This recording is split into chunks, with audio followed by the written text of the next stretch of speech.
मैं जानती हूँ इस वक्त तुम्हारे अंदर तूफान सा उठ रहा होगा। अनगिनत सवाल जहरीले नाग बनकर तुम्हारे दिलो दिमाग को डस रहे होंगे। बिल्कुल ठीक समझा तुमने। देखो रश्मि, हम दोनों एक दूसरे के जीवन साथी बनने वाले हैं, इसलिए मेरा ये जानना बहुत जरूरी है कि उस लड़के के साथ तुम्हारा क्या रिश्ता है। तुम्हारा ये कहना एकदम जायज है। मैं खुद भी तुम्हें अपने बीते हुए कल के बारे में सब कुछ बता देना चाहती हूँ। मेरे भैया, जिन्हें लोग दादा ठाकुर के नाम से जानते हैं, दरअसल वो पहले कांस्टेबल थे। भाभी, भाभी, हेलो भाभी जी। आ रही हूँ। इतना चिल्ला क्यों रहे हो तुम? ये देखो, आपने जो जो सामान कहा था सब लेके आया हूँ। ये लिस्ट है, चेक कर लो। चेक कर लो? मैं अच्छी तरह से जानती हूँ तुम जो भी लाए हो बिल्कुल सही लाए हो। वो तो है भाभी जी। गुड मॉर्निंग देवराज भैया। अरे गुड मॉर्निंग सर। अरे ये क्या देवराज भैया, आप में आत्मसम्मान नाम की कोई चीज है या नहीं? क्या मतलब? मतलब ये है कि आप एक सरकारी नौकर हैं और आपको हमारे घर का कामकाज करना शोभा नहीं देता। सुन लो भाभी, इनके घर का मतलब ये घर हमारा है ही नहीं। कौन कहता है कि ये घर तेरा नहीं है? अरे बाबा, मैं तो तुझे अपने परिवार का एक सदस्य समझती हूँ। सुन लिया मिस्टर इंदर, भाभी की इस बात का कोई जवाब है आपके पास? अरे ये हवलदार अगर अपने ही घर का कामकाज करे तो इसमें बुराई क्या है? समझ गया ना? आप लोगों से कोई जीत तो सकता नहीं। अच्छा भाभी, मैं चलता हूँ। हेलो, आप कौन सा बोल रहे हैं? एमएलए साहब, आप 1 मिनट होल्ड कीजिए, मैं साहब को बुलाता हूँ। 1 मिनट। किसका फोन है देवराज? साहब, एमएलए साहब का फोन है। हेलो, नमस्ते एमएलए साहब, नमस्कार। रोशनलाल बिल्डर के मर्डर केस में जो आदमी गिरफ्तार हुआ है वो आपका आदमी है? अरे नो प्रॉब्लम सर, वो छूट जाएगा। अरे नहीं सर, इसमें धन्यवाद की क्या बात है। It's a matter of give and take. आपने मेरा प्रमोशन करवा के मुझे एसपी बनाया, तो क्या मैं आपके लिए एक छोटा सा काम नहीं कर सकता हूँ? सर आप बेफिक्र रहिए, आपके आदमी को कुछ नहीं होगा। Okay sir, thank you sir, thank you. Devraj, yes man साहब को डॉक्टर के पास जाना है, तुम उनके साथ जाओ और चेकअप करवाने के बाद उन्हें घर पहुंचा के तुम पुलिस स्टेशन आ जाना। ओके? Yes sir. अच्छा, तुमने पढ़ाई भी कंप्लीट कर दी है, तो अब आगे क्या करने का इरादा है? पिताजी चाहते हैं कि मैं आईपीएस करूं, लेकिन मुझे आईपीएस बनने का कोई शौक नहीं है। तो फिर क्या करोगे? मैं एमबीए करके खुद का बिजनेस स्टार्ट करना चाहता हूँ। I want to become a big businessman too. Idea तो बहुत अच्छा है तुम्हारा।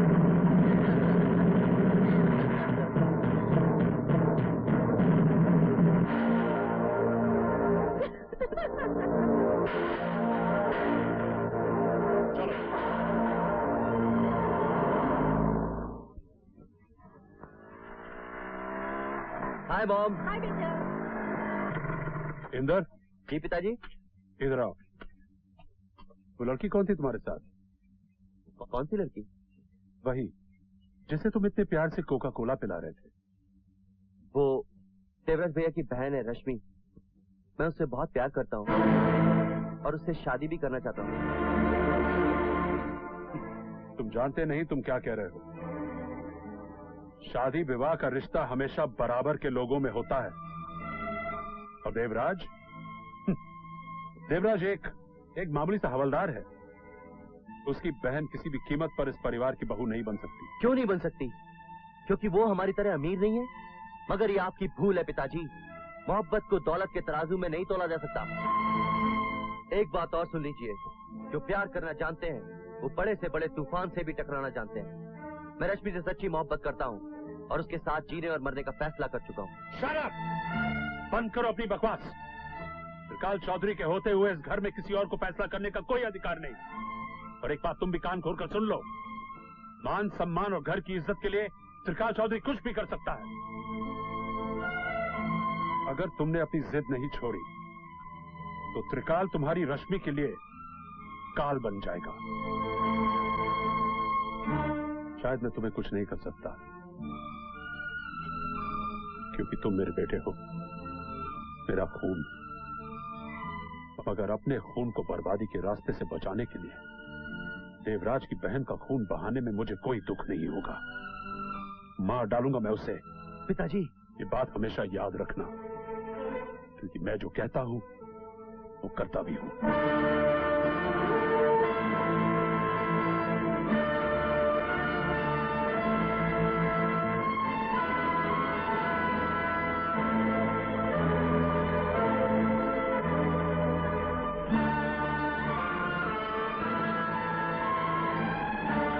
सोच रहा है बेटे? बेटे, तेरे पिताजी बहुत ही जिद्दी किस्म के इंसान हैं। अगर तुझे रश्मि की जिंदगी चाहिए तो उसे भूल जा बेटे, भूल जा। माँ, तुम भी? बेटे, मैं तेरे प्यार की दुश्मन नहीं हूँ, लेकिन मैं जानती हूँ तेरे पिताजी जो कहते हैं वो करके रहते हैं। उनका वादा औलाद की तरह मजबूत और वक्त की तरह अटल होता है बेटे, जो ना कभी टूटता है ना बदलता है। बेटे, अगर तुझे रश्मि का जीवन चाहिए तो तुझे अपनी मोहब्बत कुर्बान करनी ही होगी।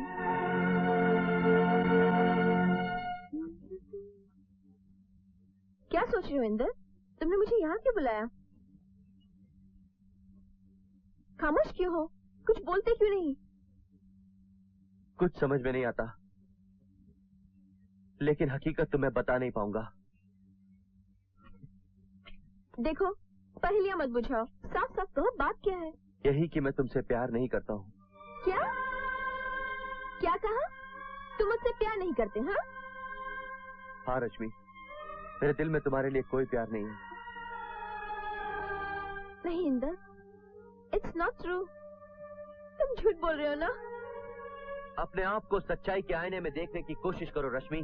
मेरे सामने तुम्हारी हैसियत, तुम्हारी औकात क्या है? तुम एक मामूली से हवलदार की बहन हो और मैं अपने करोड़पति माँ बाप का एक लौता बेटा हूँ। मेरा तुम्हारा कोई मेल नहीं है।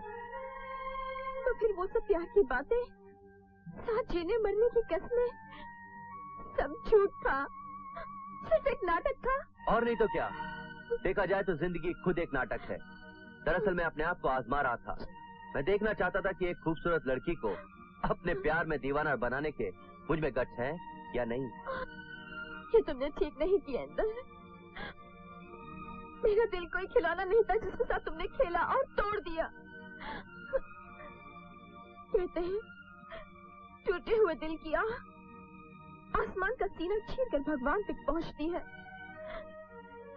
लेकिन मैं तो तुम्हें बद्दुआ भी नहीं दे सकती कि मैं तुमसे प्यार करती हूँ ना। लेकिन एक बात याद रखना इंदर, जिस प्यार को आज तुमने ठोकर मारी है, एक दिन तुम उसी प्यार के लिए तरसोगे।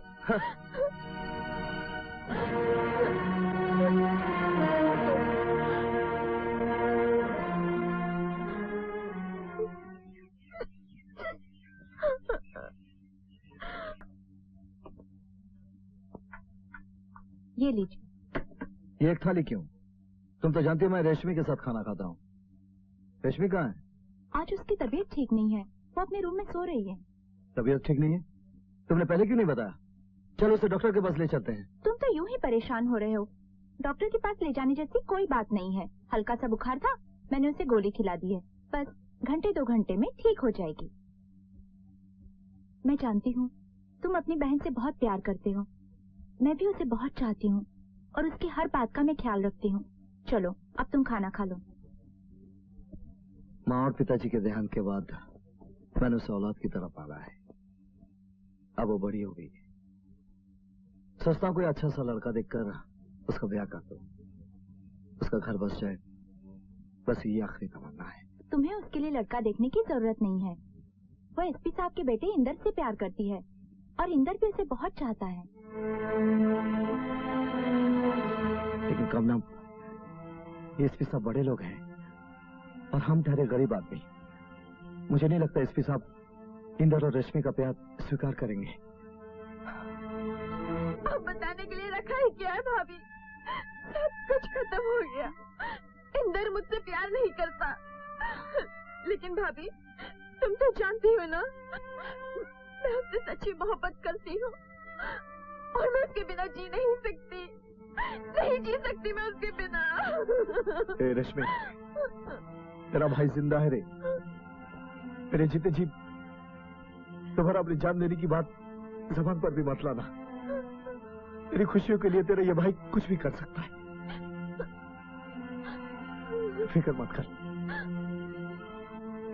मैं इंदर से बात करता। देखो इंदर, जहां तक मैं तुम्हें समझता हूं तुम एक अच्छे लड़के हो, लेकिन तुमने ऐसा क्यों किया? जानते हो, आज तुम्हारी वजह से रश्मि ने आत्महत्या करने की कोशिश की। क्या रश्मि ने?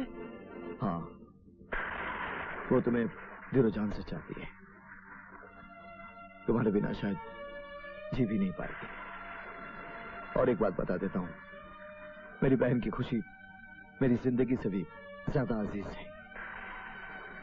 उसकी जिंदगी में जहर घुलने वाले को मैं जिंदा नहीं छोड़ूंगा। आप मुझे गलत मत समझिए देवराज भैया, मैंने रश्मि को झूठ बोला था कि मैं उससे प्यार नहीं करता। पिताजी ने धमकी दी थी कि वो रश्मि को जान से मार डालेंगे, इसलिए मैंने ये सब कुछ किया ताकि रश्मि के मन में मेरे लिए नफरत पैदा हो जाए और वो मुझे आसानी से भूल जाए। सच तो यह है देवराज भैया कि रश्मि के बगैर मैं भी नहीं जी पाऊंगा। अगर ये बात है तो अपने देवराज भैया पर भरोसा रख। मैं तेरे पिताजी को समझाऊंगा। हाँ। लगता है तुम अपनी औकात भूल गए हो देवराज सिंह। तुम एक मामूली सा हवलदार, एक गरीब आदमी जिसकी सोसाइटी में न कोई इज्जत है न कोई पहचान। तुमने ये सोचा कैसे कि तुम्हारी बहन इस घर की बहू बन सकती है? ये आप कैसी बातें कर रहे हैं साहब? मुझे तो विश्वास ही नहीं हो रहा कि आप ऐसा सोच सकते हैं। मैंने तो हमेशा आपको बड़े भाई की तरह इज्जत दी है और खुद को इस परिवार से कभी अलग नहीं समझा। आप बोल दीजिए साहब, आपने जो कुछ भी बोला वो झूठ है। मैंने जो कुछ भी बोला वो सच है, लेकिन तुम ये भूल गए हो कि इस घर में तुम्हारी हैसियत एक नौकर से ज्यादा नहीं है। इंसान को अपनी आंखों से बड़ा सपना कभी नहीं देखना चाहिए, और मेरी नजर में गरीबी एक लानत है, और इस लानत को मैं अपने बेटे की जिंदगी के साथ किसी भी कीमत में नहीं जोड़ सकता। इंसान को कभी बड़ा बोल नहीं बोलना चाहिए साहब। कुदरत कब किसको क्या बना देती है कोई नहीं जानता। ऊपर वाला जब चाहता है ना साहब, तो राजा को भिखारी और भिखारी को राजा बना देता है। तो फिर तुम एक काम करो, तुम अपने घर जाकर राजा बनने का अपना इंतजार करो, और जिस दिन तुम्हारा भगवान मेहरबान होकर तुम्हें राजा बना दे, फिर अपनी बहन का रिश्ता लेके मेरे घर में आना। Until then, now get out. आपने मेरी बातों का गलत मतलब समझ लिया सर। मैं कोई बड़ा आदमी बनना नहीं चाहता, मैं तो सिर्फ अपनी बहन की खुशियां चाहता हूँ। साफ क्यों नहीं कहते हो कि तुम अपने बहन के सहारे अपना तकदीर बदलना चाहते हो? अगर तुझे बड़ा आदमी बनने का इतना शौक है तो अपनी बहन को दुल्हन बनाकर किसी मंत्री या नेता के सामने पेश कर दे। रातों रात तेरा प्रमोशन हो जाएगा, समझे?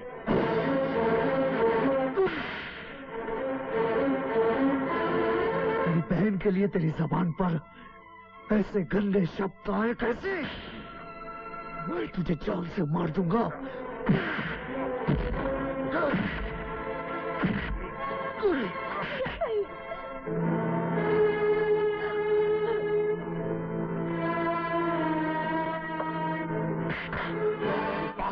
हट जा।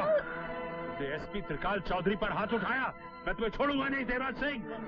ले जाओ इस पागल को, इसी वक्त अब भी इसे सर्विस से निकाल दूंगा। ले जाओ इसे। भैया